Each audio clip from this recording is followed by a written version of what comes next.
Alright, number 10, Thor goes fishing. Jormungand was yet another one of Loki's creative offsprings, born to be the destroyer of Thor during Ragnarok.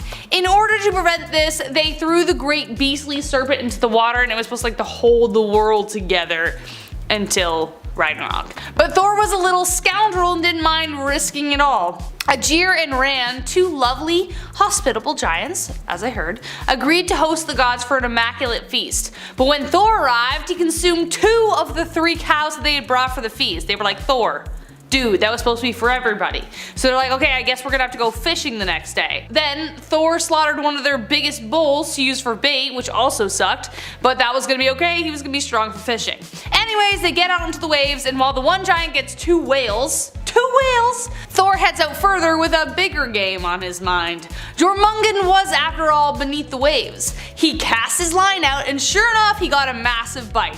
The force was so immense that it pulled his feet through the boat, and the serpent's head was like coming up through the boat, about to bite him. Thor had his hammer ready to slay the beast, his mortal enemy, but then the giant cut the line because he got scared and the serpent slithered back into the water. Then Thor was so mad, he threw him overboard. Literally, the worst guest to have at a party. Eats all your cows, almost causes Ragnarok, and then throws you into the ocean with a giant serpent at the bottom. Alright, at number 9, good laugh. We all love a good laugh, right? Well, apparently a good laugh is what saved the Norse gods from facing vengeance from the giantess Skadi. You see, the gods killed Skadi's father and she demanded vengeance, but after a lot of negotiating with her, they were able to talk her out of that and instead offered her 3 things as reparations. The first was a husband of her choosing, however she could only choose him by his feet for some reason, don't ask me why. The second was having her father's eyes memorialized in the stars, and the third was just a good old laugh. Out of Skadi's 3 reparations, the hardest task was making her laugh. The gods tried everything to get a giggle out of the giantess, but nothing seemed to work. That's when Loki, the trickster god, came through and was basically like, step aside boys, let me handle this. And he sure did handle things. Loki then brought in a goat, tied a rope to it, and tied the other end to his nads, and proceeded to play tug of war with the goat. Like that. Both Loki and the goat screamed out in pain, as you could imagine, and Loki collapsed. And that is what made Skadi laugh. Number 8, a little bit of incest. Why not? Can we even do a list about mythology without mentioning incest? No, not probable. Why? Because, I don't know, the gods loved it. And people needed to populate the earth back then, so it wasn't too far-fetched of an idea. Anyway, even though Norse mythology doesn't love the idea of incest, doesn't mean it didn't happen. The goddess Signy fell into a pretty crummy marriage, and so to solve her situation, incest. She was married to Aegir and didn't like him because 1, not a nice guy, and 2, not manly enough for her. He also was a terrible husband. He killed her father and all of her siblings, except for 1. Not cool, man. But the one that did survive, they teamed up to overthrow her hubby. Her 2 sons joined in, but they weren't ruthless killers and completely failed at all the times they tried to kill her dad. So she needed to up the ante, and that meant keeping it in the family, so she slept with her brother for 3 nights in order to spawn the force that would rid her of her husband. This son, when it came to fruition, knew what it was up and eventually assassinated her husband. Does this remind anyone of like a certain god origin story in Greek mythology? Let me know in the comments if you're thinking what I'm thinking. Number 7. Jeep-Totek. One of the coolest things that can come from looking through various cultures' religions is the way in which they represent similar concepts. There are gods of storms, gods of war, and all of these differences between these types of gods can indicate so much about a culture and their values. In the case of Jeep-Totek, this was a god that was meant to represent agriculture and the seasons, and ritual flaying, apparently. Unlike the other gods of harvest, Jeep-Totek was a bit more given to a grim disposition, wearing a flayed skin which was meant to symbolize the changing of seasons. There is a certain beauty to this, as everything in Aztec culture was connected to human life in one way or another. Jeep-Totek's fashion habits are just deeply symbolic in a way that is, well, both rational and kind of metal. Number 6. How Quetzalcoatl made humanity for the 5th time. A lot of stories in the Aztec mythos vary in terms of their understanding of events. As a result, what caused the fourth end of the world and the birth of Quetzalcoatl is a little vague, but one story about the creation of the fifth world, our current world, is deeply fascinating. Apparently, Quetzalcoatl went to Mictlan, the underworld, and constructed the fifth humanity from the bones of the other four, using his blood from wounds to his earlobes, calves, tongue, and YouTube-friendly appendage. Number 5. Tezcatlipoca's Challenge. Aside from his brotherly rivalry, Tezcatlipoca was a bit of a mischievous little scamp. Stories tell that he would sometimes walk the earth as a skeleton with a beating heart, other times as a headless man streaked with red and white stripes. This terrifying image would wander around at night, seeking warriors who were doing the same. Once he found a warrior, Tezcatlipoca would challenge them to pull his heart from his chest. If they could, he'd promise to reward them with riches and power. Never actually did that though, just kinda like my buddy Dylan, who still owes me that transformer that I lent him back in elementary school. Come on, Dylan. Number 4. Huitzilopochtli rips out his nephew's. Back to Huitzilopochtli, with just the best family relationships. See, he had a nephew by the name of Kopil. Feeling ashamed for his uncle's behavior, Kopil tried to raise an army to capture his uncle. Now they decided to rest on an island one evening, but Huitzilopochtli's spies informed him of his nephew's little scheme. He ordered his priests to go and steal Kopil's heart, and under the dead of night they did just that. When asked what to do with it, they were told to bury it on the island where Kopil had come to reside. The next morning, the heart had grown into a cactus, fed by Kopil's courage, and plot twist, that cactus was the cactus that Huitzilopochtli used as a base for the symbol of the prickly cactus, which would lead the Aztecs to Tenochtitlan. At number 3, target practice. We all know about Odin's son Thor. He is the most famous child of the Norse Allfather, but you might not know about Odin's other son, Balder. Balder was known for being well liked by everyone. Well, maybe not everyone. Loki was the one person who didn't like Balder, and he ended up being Balder's undoing. One night, Balder started having nightmares where he pictured his own death. This had his mom really worried, and so, as any mother would do, she sought out to protect her child at all costs. She went to everyone and everything in existence, including inanimate objects, and she asked them to take an oath promising to never hurt Balder.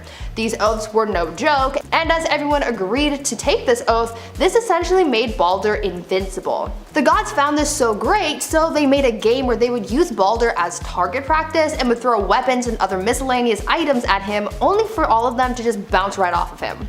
This was all fun and games until Loki got fed up with Balder being the center of attention. Loki ended up finding the one thing that Balder's mother did not get an oath from, and that was mistletoe. Loki then made a spear out of mistletoe, and the next time the gods played their game with Balder, Loki gave the spear to someone who threw it at Balder, and then he died. Number 2, a naughty little squirrel.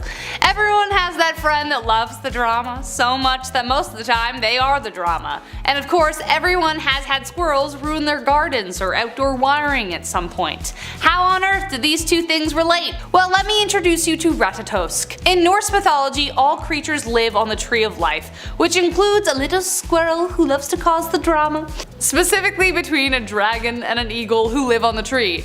Ratatosk's job is to ferry messages throughout the tree, and quite often the dragon and the eagle love to insult each other. The squirrel loves it so much that he will even lie to keep it going, but it doesn't stop there. He will even spread gossip and unrelated news to the other gods. The squirrel will do anything to keep the hatred flowing throughout the tree, which somehow explains how rude squirrels are most of the time. Like, honestly, what the heck. Except one time, one came up on my shoulder and like just hung out, and it was really nice. So they're not all bad. Finally, at number 1, Thor the Bride. If you know anything about Thor, it's that he loves his hammer Mjolnir more than anything, and if he loses it, he would move heaven and earth to get that sucker back. Well, Thor's hammer was once stolen by a giant named Thrym, and Thor and Loki came up with an insane plan to get it back. Thor tried to negotiate with the giant to give him back his hammer, but the giant said that the only way he would return Mjolnir to Thor was if he could marry Freya. That was certainly not going to happen, at least not for real. Thor decided to impersonate Freya instead and married the giant, and when Loki caught wind of this plan, he decided to join. Loki disguised himself as a handmaiden in order to watch this whole thing unfold. The giants ended up buying Thor and Loki's disguises, and they made it to the wedding feast. The giants were getting a little suspicious because he seemed manly, and especially when it came to his appetite, but that didn't matter in the long run because the moment that Thor was able to get his hands on Mjolnir, he not only left the giant at the altar, but he killed the giant and all of the wedding guests too. Sounds like the Red Wedding from Game of Thrones, honestly. Number 10, the dedication of Eclavia. You know what you shouldn't do as a teacher? Make a student who is really talented self-sabotage themselves so they don't beat out another kid, which is exactly what happened to Eclavia. Eclavia was a very talented young boy who lived deep in the forest among his tribe. He wanted to become the best archer in the world, and he was very well on his way to becoming it. However, when he asked to become a student of the great Drona, he was denied due to his poor social standing. But Eclavia was not deterred. He built a statue of his idol instead and let it inspire him as he practiced archery every day. He became so skilled that when Drona learned of this, he was afraid he would surpass his best student, Arjuna. So he demanded Eclavia payment for studying under him, even though it wasn't technically under him, in the form of his right thumb. Then, sadly, this story doesn't really have a happy ending. The boy cut off his thumb right there and then, forfeiting his dreams of becoming the best in the biz. So overall, work hard to get where you want to, and then give over to jealousy and let someone cut your thumb off so that you'll never achieve it. Number 9, Manushwa. Confusing and terrifying? We love a little bit of everything here on Bumblebee, which is why I bring you Manushwa, a terrifying creature / demon that delights in scratching the faces off its victims. A very specific thing, leaving them for dead. No one quite knows what it looks like, but the most common description is a hairy spider with soulless eyes. Spiders already have soulless eyes, I hate them. They are known for attacking only at night and sometimes cause strange blackouts before they attack. Now, many believed for a long time that it was simply the stuff of legend, a scary bedtime story told to make sure children behave. But in the early 2000s, the town of Kanpur, India blamed several attacks on the creature. Several people reported attacks at night and awoke with strange abrasions on their faces. Even more mysteriously, the victims entirely blacked out on the events leading up to it. Police as well as civilians became so convinced that it was real and it was attacking their community that they led special searches at night. But then, almost as soon as they had begun, the attacks stopped, leaving behind yet another legend of a bedtime story becoming real. Number 8, the devotion of Surdas. Genuine question for all of you. If you saw the most beautiful thing, place, person in the world and knew that nothing else would ever be as perfect, would you wish to keep your sight or have your sight taken away because nothing would ever come close to it? Personally, I'd probably keep my sight because you never know. But Surdas was so devoted to Lord Krishna that he had his sight taken away again. He loved Krishna so much that he wrote song after song in his praise. Surdas was a blind man but had a heart for music. One day Surdas fell into a well and Krishna saved him. Radha, his companion, became jealous, and against Krishna's orders saying to stay away from him, she went to him anyways. As she passed, Surdas clutched onto her anklets. When he wouldn't let go, she revealed herself, but Surdas couldn't confirm her identity, so he held on. Krishna then graced him with vision and let go of the anklets. He was so stunned at having finally seen his hero that he asked to be blind again as nothing would ever come close to it. My question is, if he was blind since birth, how would he even know what Radha looked like to identify her? Would he just have been overwhelmed by her amazing goddessness? I don't know. At number 7, Loki the Mayor. When it comes to gods sleeping around with everyone and everything, Loki gives Zeus a serious run for his money. There are tons of stories about Loki hooking up with gods, people, and just about every other living thing. One of the weirdest stories about Loki's escapades is how he once had a night in the woods with a horse. Basically, the story here is that there was a horse that he really liked, a stallion named Svaldafari. Svaldafari was a horse who belonged to a mason worker who just so happened to be a giant. This giant really didn't like the gods and wanted them to just go away, and so Loki offered to help by distracting the giant's horse. Not really seeing how that's actually helping, but go off, I guess. Loki transformed himself into a mare, and then he and Svaldavari went off into the woods to mate. Horse Loki ended up getting pregnant and gave birth to an 8-legged steed named Sleipnir. Sleipnir then became Odin's steed, and this monster horse was actually featured in the Thor movie, so next time you watch it, keep an eye out for Loki's weird monster horse child. Number 6, giant cloud brains. I do love gazing up at the clouds, making up stories like, that's a dragon, that's a chariot, that's a bumblebee. No one knew thousands of years ago that clouds are just dense collections of water vapor floating through the atmosphere, so when they saw things in the cloud, they thought they were real. So in a way, it kind of makes sense. According to Norse mythology, the world was made up from human severed body parts, specifically of the giant Ymir. His blood turned into the oceans, his flesh became the land, his bones the mountains, his teeth the rocks, his hair plants, and his eyelashes became Midgard. So as much sense as that makes, the clouds were his brains. His skull was tossed up into the sky, held up by dwarves, they're still up there. His brain was tossed separately, and that made the clouds. At number 5, mead and poetry. There are many creation stories for Norse gods that are pretty weird. The gods were created from all kinds of things, and it's a little complex, but one of the weirder creation stories is that of the god Kvasir, known to be the wisest of them all. The story goes that the gods just won a war, and they were looking to celebrate their victory with a special drink. They all chewed berries and spat them out to ferment them and create alcohol. However, instead of making a drink, they made a person, and that person was Kvasir. His name literally translates to fermented berry juice, so it really doesn't get more straightforward than that. This new god became the smartest god to have ever existed. He was known to share his wisdom with anyone who would listen, and traveled far and wide to share his knowledge. Sadly though, he was too wise for everyone, and Kvasir was killed by dwarves, and they drained his blood. They then used this blood to create a special kind of mead that granted poetic skills to those who drank it. It is believed that this drink was the birth of poetry, so Kvasir's death ended up creating something beautiful after all. Number 4, kitten footsteps. If you have a dog that's a little tempestuous and keeps breaking out of their collar, then listen up. We've been doing it all wrong. The strongest collar is one that's embedded with the sound of cat footsteps, such as the one used to keep Fenrir at bay.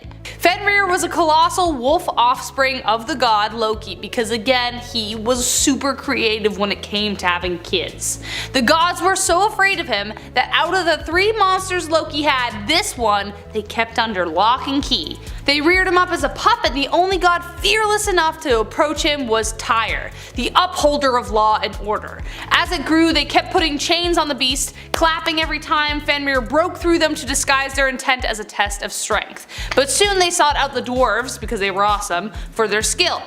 They forged a chain of unequivocal strength. Instead of metal, it was made from the sound of cats' footsteps, the beard of a woman, the roots of mountains, the breath of fish, and the spittle of bird. All things that don't exist. When they showed Fenrir, he suspected something was up because it was so light, so he asked for a god to put their hand in his mouth as collateral. Tyr did so, knowing that he would lose his hand because it was gonna work. He did, and Fenrir, unable to break it, was transported to an isolated keep, and there he stayed until Ragnarok, because he's gonna kill Odin. Number 3, Raktabija. This dude seriously sounds terrifying, and I don't know how anybody beat him, but they had to create a whole god to get rid of him. Raktabija wasn't just one demon in Indian mythology, he could simultaneously be hundreds, thousands, millions.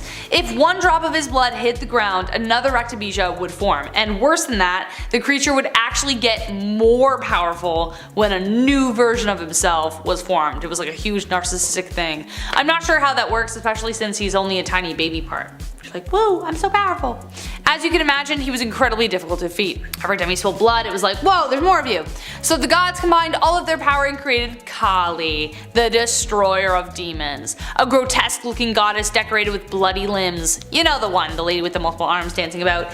Yeah, an equally fierce demon to face Raktabija. During their battle, of course, his blood poured onto the ground from his wounds, creating thousands of demons. But instead of letting the blood drop to the floor, Kali pierced him and drank all of the blood so not a single drop would hit the floor.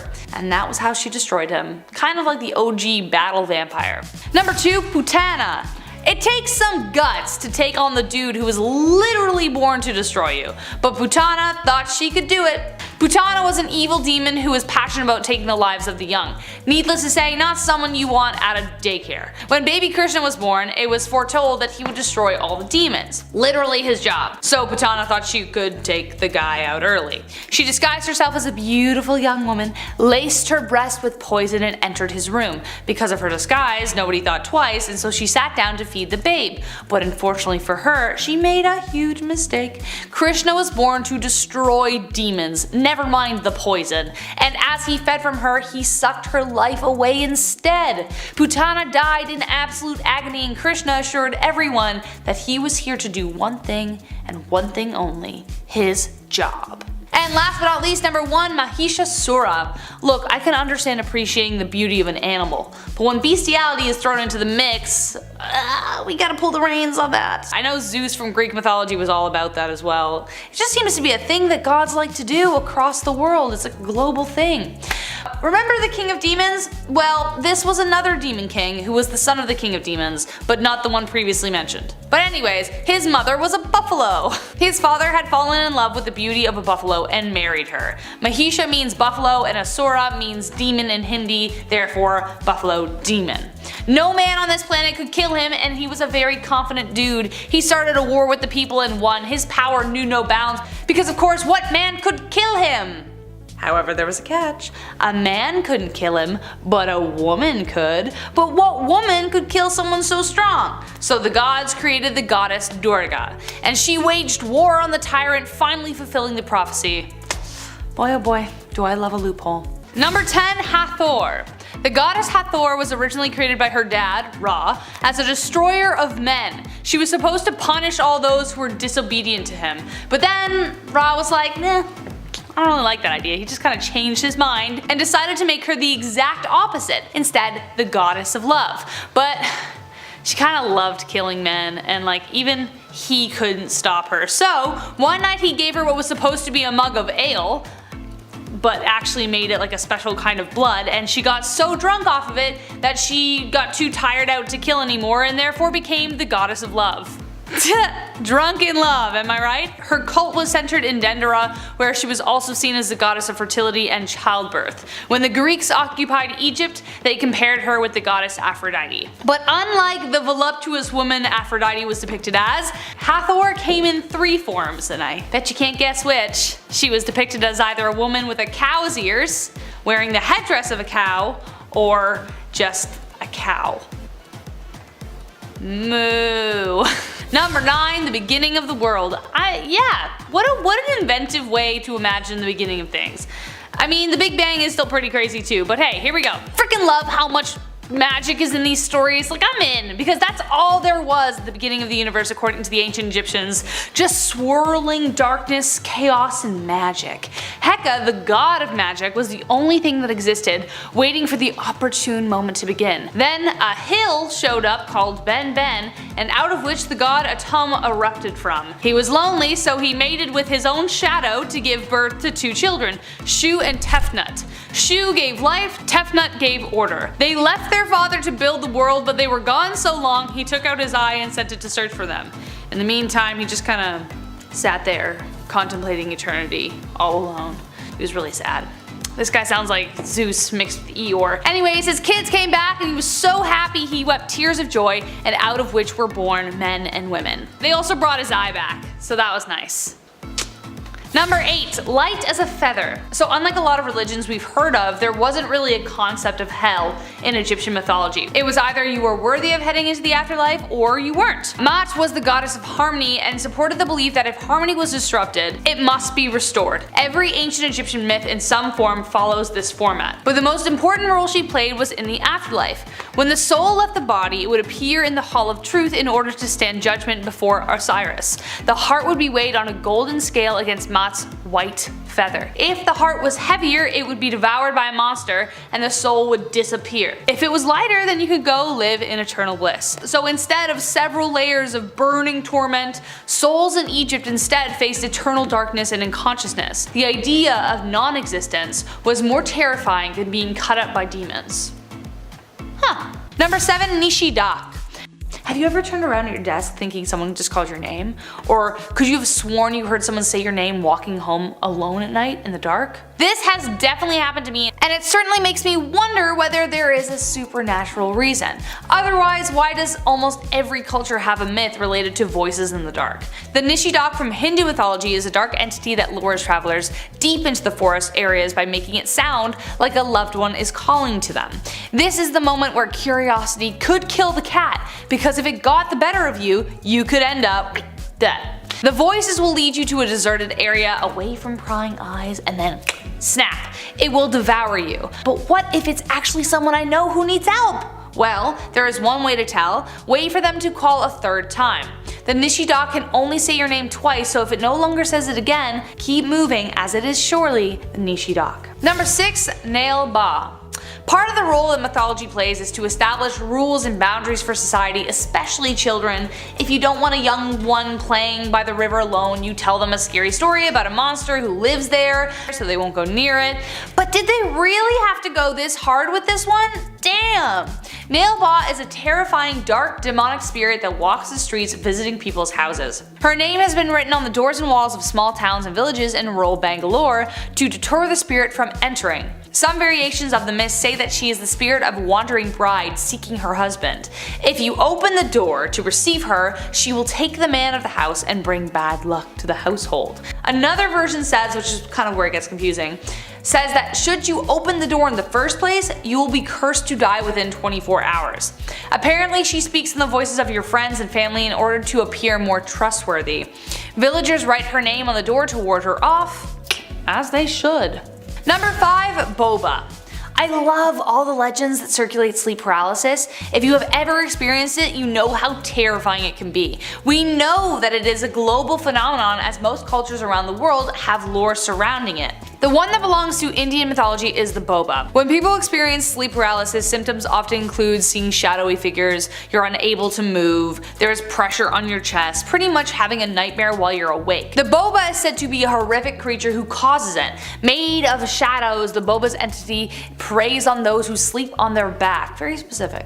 So no side sleepers here. It strangles its victims to death while asleep, and it is said to be a paranormal explanation for sleep paralysis. So side sleepers, like me, you're safe. If you sleep on your back, you're in trouble. Number 4. Hiranyakshipu. Is it better to be feared or respected? Respected, obviously, that's what I think, because hopefully no one will be looking to stab you in the back if they're so afraid of you, you know what I mean? So it was only a matter of time for the self-proclaimed king of demons, his words, not anyone else's. Even his own son was like, nah dad. Even though he wasn't the one who did it, he wanted everyone to believe that he created the universe and that he was uncontrollable. His son was, of course, one of the ones who refused to take his belief. Not a good look for him, so he of course tried to kill his own son. No love when you're the king of demons, apparently. But every time he tried to even harm his son, he walked out of it unscathed. The reason? Vishnu was protecting him the entire time. But how would they get rid of his father? Well, because he could not be killed by a human, deva, or animal, Vishnu created a blend of creatures, creating something entirely different. It was called Narasimha, and one day at twilight he laid on the king of demons' lap and disemboweled him with his claws. I feel like the king of demons was like, ooh, look, a kitty thing. Oh no, no, ah, and then died. Coming up next, we have Bass, number 3. Have you ever had a cat look you up and down and kind of like expect something? Like worship? You know? Are you a cat person? Dog person? Let me know in the comments. Well, that's because cats were a big deal in Egyptian mythology. They even had their own goddess. Bastet was a cat goddess depicted as a woman with a cat's head. Cats had a meaningful role in ancient Egypt as they protected their food from rats and snakes. They were even seen as family members, and to harm one was punishable by death. Legend says that sometimes cats would enter burning buildings to save their families. If they died, the goddess would bring them back to life, hence the idea of cats having 9 lives. There it is. Now here's where things get confusing. You know that story I told about Ra? Well, apparently Bastet was in the boat with him as well. During the day she would ride with him, and at night she would turn into a cat and then defend the boat from Apophis the snake. But I thought that was set.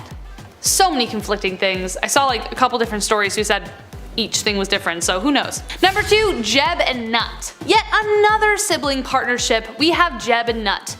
They fell deeply in love and could never be separated. They were that couple who would like constantly be like, oh my god, stop, right next to each other at dinner, you know what I mean? Jeb was the god of the earth and Nut was the god of the sky. A previously mentioned god, Atum, found their union inappropriate, so he pushed Nut into the sky far away from Jeb. He just didn't like being a third wheel. Jeb and Nut were close enough to see each other, but could never hold each other again. And she gave birth to Osiris, Isis, Set, and Nephthys. Some say Horus too, but I don't think that's true. Number 1, the treasure thief. Okay, I don't know how I feel about this story, okay?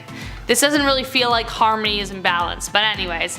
The treasure thief ends in a way I really didn't expect, and I'm not sure you will either. Long ago, a great pharaoh with a wealth of riches decided to build a pyramid in which to keep them safe. One of the builders was wise to his plan and decided to find a way to claim them for himself. He built a stone vault with a hidden entrance covered by a slab so he could get to the riches, but unfortunately he fell ill before he could return, so he told his sons of his plan. The sons headed to the pyramid in the dead of night, following their father's order, but unbeknownst to them, the pharaoh had laid booby traps and one brother was caught in one. Not wanting to be found or interrogated, revealing his other brother, he told his brother to chop his head off. Ugh, that he did. Loyalty? I don't know. The pharaoh, upon finding the body, hung it up in the town square in the hopes of like weeding out whoever's it belonged to. But the other brother, being so clever, got the guards drunk and stole back his brother's body in the dead of night. The pharaoh was like, I'm not even mad, I'm just impressed. He gave the thief a pardon, summoned him to the square, and gave his daughter to marry him. Yeah dude, you tried to steal my jewels? Don't worry about it. Have my daughter, because you're so talented at your job. Great work. Number 10, Pasiphae and the bull. The gods, man, they love to throw some bestiality as punishment at their will and pleasure. Equus probably would have been their favorite Broadway show. Everyone knows the story of the Minotaur, but do you know how it all got started? Well, let me enlighten you. King Minos begged the god Poseidon to send him a glorious white bull that he could sacrifice. The god obliged. He sent him the most beautiful, stunning creature from out of the sea, because apparently bulls come out of the sea. Anyways, but when King Minos went to sacrifice the creature, he found he could not bring himself to kill such a noble beast, so he just killed another bull instead. Outraged by his disobedience, Poseidon punished him by making his wife Pasiphae fall into uncontrollable lust with the bull. She convinced an Athenian inventor to create a hollow wooden bull for her to hide in, kind of like a Trojan horse, that could facilitate a union. Yeah. Like a union. You get what I mean by that, yeah. She then later gave birth to the one, the only, the Minotaur, which would later plague King Minos and all that fun stuff. You know, like the whole labyrinth thing. Yeah. That story. Weird. Don't understand it. But here it is. Number 9, Arachne. You'd think if someone was really good at something, they should be rewarded. But no, oh no, that's not how the ancient gods worked. Their egos were very fragile. Sorry, okay, chill out.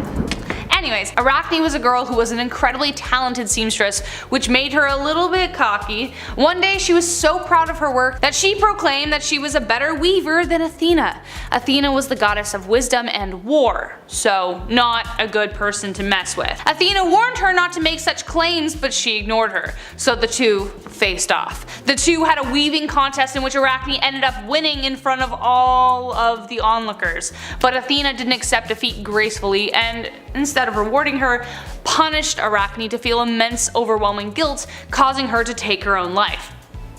But that wasn't enough for Athena. The goddess brought her back as a giant spider who would forever weave her designs in the forms of webs. Not very nice. Not very nice indeed. Number 8, Erysichthon. Are rich people rich because they're greedy, or greedy because they're rich?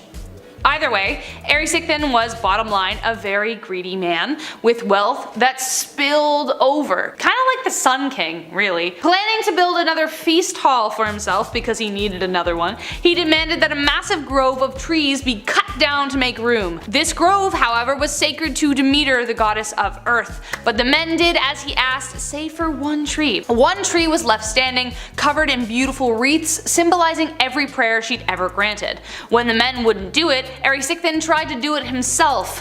While doing so, he killed the dryad who lived in the tree, which really didn't bode well with the goddess. To suit his greed, she set down Limos, the divine representation of starvation. Overwhelmed by a formidable hunger, the more he ate, the more he desired. He sold off his entire fortune, including his own daughter, to buy more and more food, but nothing would slake his hunger. Finally, he began eating himself, bit by bit, until he finally perished in his own greed, destitute and alone. So, moral of the story is don't cut down trees. Or don't be greedy and don't cut down trees. Number 7, Osiris and Isis. Okay, so we aren't strangers to deities being a fan of incest. It was kind of like how they multiplied, and ancient Greeks were okay with it, kind of, but they kind of weren't. Anyways, the Egyptian gods were no exception. Isis and Osiris were 2 of the 4 children of the goddess of Nut.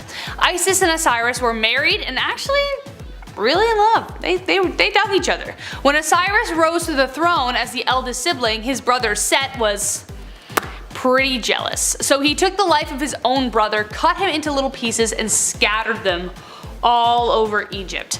He really wanted to make sure the guy was dead. But then Isis wasn't someone you wanted to mess with. She had great magical powers capable of restoring life. She collected all of the pieces of her brother/husband and breathed life back into him. Osiris returned to life and they made all the love and then soon conceived a child named Horus. However, Osiris couldn't return to the land of the living, so he had to stay and rule over the underworld. So his son Horus was left to get revenge, and we'll get to that later. Number 6, Anubis. Now, I think in Western films that depict ancient Egypt, like The Mummy Returns, the god Anubis is often associated with the underworld. You know, that creepy half-man, half-jackal creature who appears to walk out of your nightmares?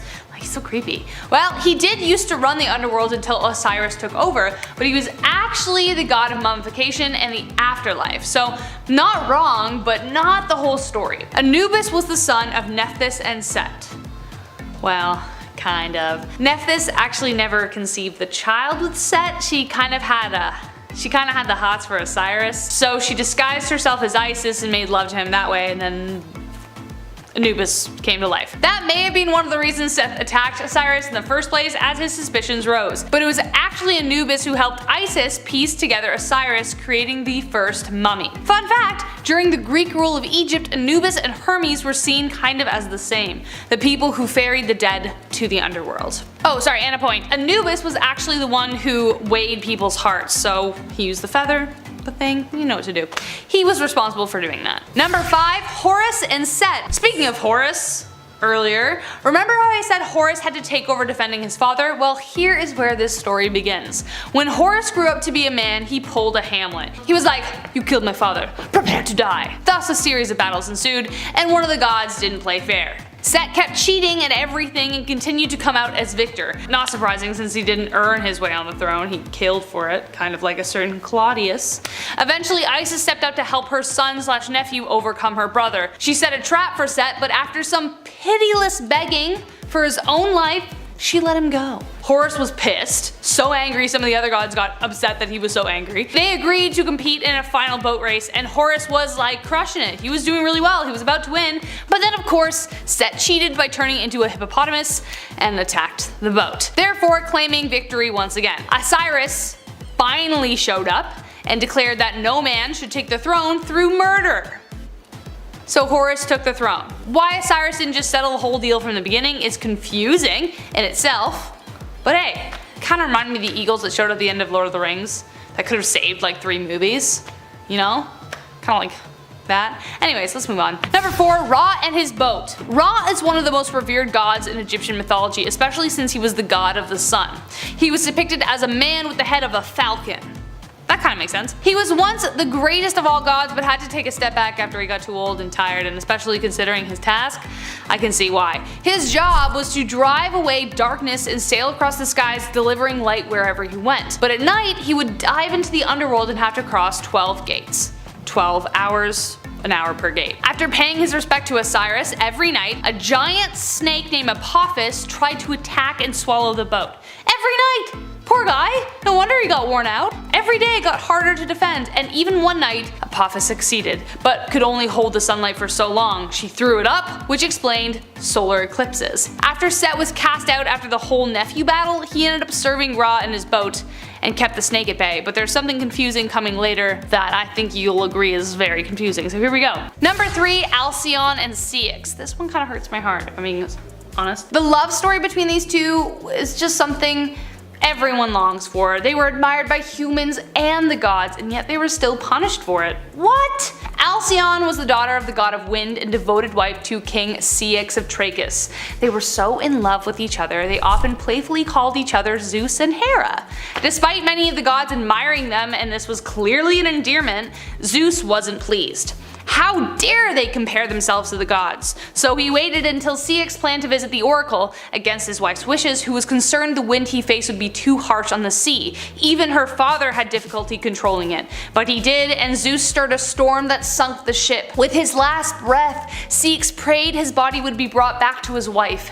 Hera took pity on the mournful widow and sent a messenger and the body back to her. After burying her husband, she flung herself into the sea to be reunited with him. The gods were horrified by Zeus's actions because they loved the two of them, so he tried to atone for his rash action by transforming them into kingfisher birds.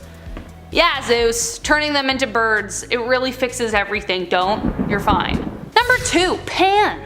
What a weirdo! Pan is literally the weirdest horn dog god who ever graced the planet Earth. Firstly, the way this dude came to be makes no sense. There are many versions, but one of them involves Odysseus' lonely wife getting jiggy with 108 suitors. Pan, like, stamina, right? Pan had the hind legs and horn of a goat and was the god of shepherds, flocks, hunters, forests, pastoral music, and fertility, the last one being the most prominent. Let's Get It On by Marvin Gaye would have been this guy's anthem. He pursued everything and everyone, nymphs being his favorite. They would be so desperate to get away from him they'd have to turn into trees, Mira, reeds. Echo was even killed by his minions when she denied him. He could also multiply himself, creating like a swarm of Pan. He's also the only god who ever died, but no one is quite sure how that happened, so again, another confusing thing about him. Number 1, last but not least, Thyestes and Atreus. This next one will have your brain scrambled by the end. Thyestes and Atreus were brothers constantly at odds. While their father, the king of Mycenae, was away at war, they seized the city and Atreus became king. He sacrificed a lamb with a golden fleece to seal the deal with Artemis and gave the fleece to his wife, who was fooling around with his brother Thyestes, and she gave the fleece to him. Thyestes made his brother swear that whoever had the fleece would be king, and thinking that his wife kept it safe, he agreed. Thyestes then showed the fleece. Atreus, pissed off, asked the gods for help. Hermes told him to tell Thyestes to promise that he would be made king again if the sun went backwards in the sky. Thyestes agreed, thinking it was impossible, so Zeus made it happen. Then Atreus fed Thyestes his own sons for dinner unknowingly and banished him as punishment. Then an oracle told Thyestes that in order to exact revenge, his own daughter had to have his son. So he made that happen in the grossest way possible. And then, it sounds like I'm talking about some dramatic housewife show. And then the son grew up, killed Atreus, and Thyestes became king. But wait, Atreus' sons, Agamemnon and Menelaus, came back, overthrew him, and Agamemnon finally became king, ending the whole cycle. We're good. Number 10. The founding of Tenochtitlan. The Aztecs have a very strict set of rules when it comes to the appeasement of their gods. Just like any job, if the worker isn't happy, work isn't going to be done, or at least it isn't going to be done well. So when a god needs a little encouragement, the Aztecs will appease them with offerings of the highest value: human lives. In many respects, this is pretty cool, but it certainly didn't make them popular with other neighboring civilizations. For years they were just shoved around until the god Huitzilopochtli told them that he would aid them in finding their new home. All the citizens had to do was just look for a very specific signal, which would determine the land that they would call home. The symbol was an eagle perched on top of a cactus holding a snake in its mouth. And while wandering, lo and behold, a priest saw the signal, and when the people gathered, the cactus expanded until it became an island, and that island was thus dubbed Tenochtitlan, or the place of the prickly pear cactus. Number 9. Huitzilopochtli and his siblings. When the earth goddess Coatlicue was gifted with a child through a ball of hummingbird feathers, which is commonly denoted as the soul of a warrior, her other children, namely Sentzon Huitznawa, the 400 stars of the southern sky, and Koyolatsaqui, the goddess of the moon, decided that having a little brother would be more trouble than it was worth. I'm an only child, but my best friends are twins, so I kinda get the picture. As the siblings conspired to kill their mother and brother, Huitzilopochtli burst forth from his mother's womb, armed with a burning snake sword, battle-ready and fully grown. I can only hope it was a C-section. He defended his mother from the 401 siblings, beheading his sister and throwing her body to the earth. Sentzon Huitzna fled, and the image is used to explain why the sun, moon, and stars are chasing each other across the sky. Number 8. Tezcatlipoca and Quetzalcoatl's rivalry. The Aztecs' understanding of the world implies that there have been 4 times prior to this one that the gods have attempted to make humanity, and 4 times that the world has ended. Was it some great threat that wiped humanity off the face of the earth? Well, not exactly. See, the brothers Tezcatlipoca and Quetzalcoatl didn't exactly get along. The first time that Tezcatlipoca ruled the world, Quetzalcoatl destroyed it and then became the ruler of the second world. The third world was destroyed by Tezcatlipoca hitting Quetzalcoatl just a little bit too hard. They didn't really get along that great. Number 7. Leda and the Swan. Zeus, head of the gods, the one we all should be looking up to, was questionably immoral, but I mean, when you're a god you can kind of do what you want. This story hurts my head because I just, how does A get to B? Anyways, Leda was the daughter of the king of Pleuron in Aetolia and wife to Tyndareus. One day she wandered by the river Eurotas and Zeus fell hard for this bathing beauty, but he just couldn't show up in his true form because 1. Hera, his wife and sister, was watching, and 2, she probably would explode if she saw his true form. So he went to Aphrodite to ask what to do, and she transformed him into an immaculate swan. By either seduction or nefarious action, there's 2 sides to the story. Some say her, and others say that she was into it, I don't know. Leda became pregnant either way and gave birth to 2 eggs. Eggs!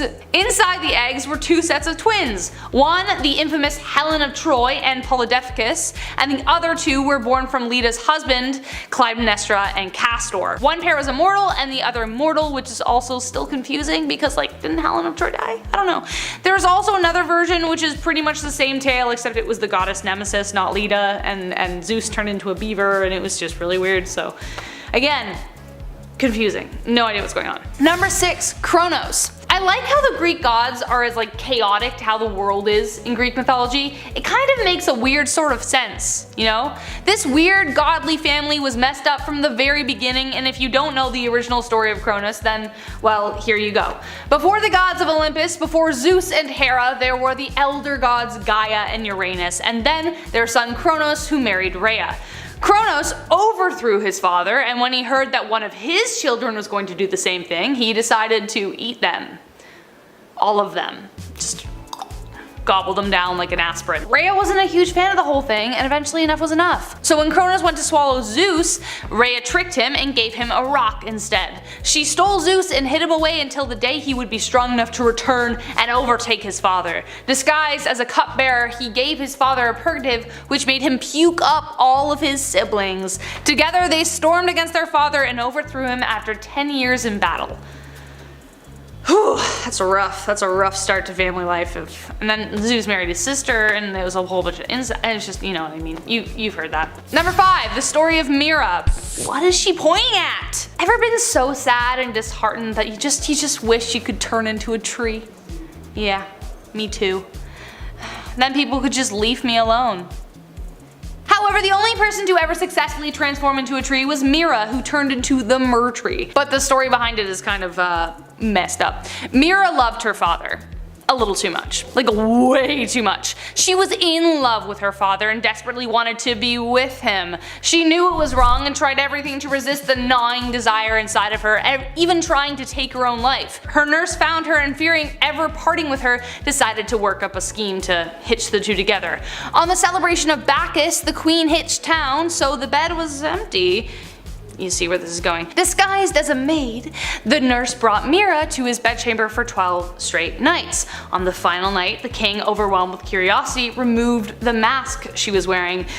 When he discovered that his lover had been his daughter, he reached for his sword and tried to kill her. Makes sense. Mira fled her father and ran across the desert for 9 months, and surprise, she was pregnant. When she couldn't run anymore, she begged the gods to hide her from the world. They took pity on her and turned her into the Mer Tree, which one day would be hit by a running boar, revealing the child Adonis tucked into the bark. Adonis was also supposed to be super hot and awesome, which totally doesn't play by the rules of like incest. Like usually something goes wrong there. Remember Joffrey? Like that didn't go well. Number 4, Ixion. This one is confusing because it prompts a question I've never wanted to ask. How do you even make love to a cloud? When Ixion, the king of Lapiths and the son of Ares, married Dia, the daughter of Dioneus, he promised him a gift. However, when Ixion reneged on the promise, Dioneus stole some of his horses. Enraged, Ixion invited him to dinner to make amends, but instead pushed him into a fiery pit of coals. I mean, he is the son of Ares, like what'd you expect?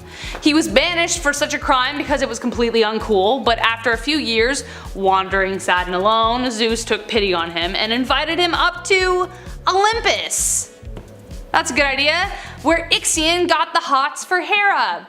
Zeus decided to see if he would actually even try it, like would he even try it? And so he sent him a cloud shaped like Hera. Ixion did try it, and he made love with the cloud, and even stranger, it got pregnant.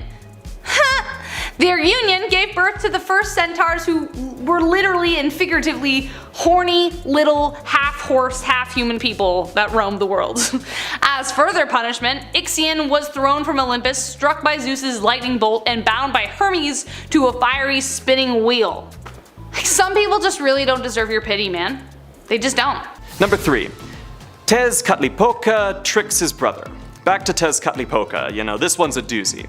So Quetzalcoatl and Tezcatlipoca just don't get along in any way. Quetzalcoatl is a big honorable warrior, Tezcatlipoca is a little bit of a sleazeball. They're really just oil and water, you feel? Well, Tezcatlipoca had just about enough of his goody two-shoes bro, so one night he managed to get Quetzalcoatl brutally wasted. This caused Quetzalcoatl to go to his sister Quetzalpetli, and Anyways, it wasn't great. Waking up the next day, Quetzalcoatl was so ashamed of his behavior that he just had to bolt. One story has him immolating himself on a pyre, his ashes floating into the sky and forming the morning star. The other one has him just kind of sailing away on a raft made out of snakes. Number 2. The heart-powered sun. I think we could all agree that the sun is pretty important. It's a nice little piece of astral stuff that, you know, just keeps us all alive. In the creation of the fifth world, the gods decided that they were gonna have to make a new one, but they didn't exactly know how to do this. Holding a meeting, they decided that the best way to go about this would be to hold a contest. One of the weakest gods, Nanahuatzin, decided to compete. Painted white and covered in feathers, the dude yeeted himself into a fire with reckless abandon, where a black eagle caught him and carried him into the sky. This was pretty good until Nanahuatzin realized that he couldn't move. He explained that he'd need their blood and hearts to help him move across the sky. There was a bit of consternation, a few slung arrows, but the gods eventually acquiesced to his demands, which was how the modern day's sun came into being. Number 1. Tezcatlipoca's Dance of Death. One more Tezcatlipoca story, I promise. This dude's hilarious. So, our boy's just chillin', doing god stuff, when a bunch of townspeople tried to kill him. Why? Their plan didn't work, and so Tezcatlipoca decided to bring them down to the town center and challenge them to a dance to the beat of a song that he was singing. They obliged, and he kept them dancing, speeding up the beaten tempo until he danced them right off a cliff. Now, one of the interesting things about this is that there is actually a historical precedent for people dancing themselves to death in cases of mass hysteria, so this story might actually be truer than you'd think.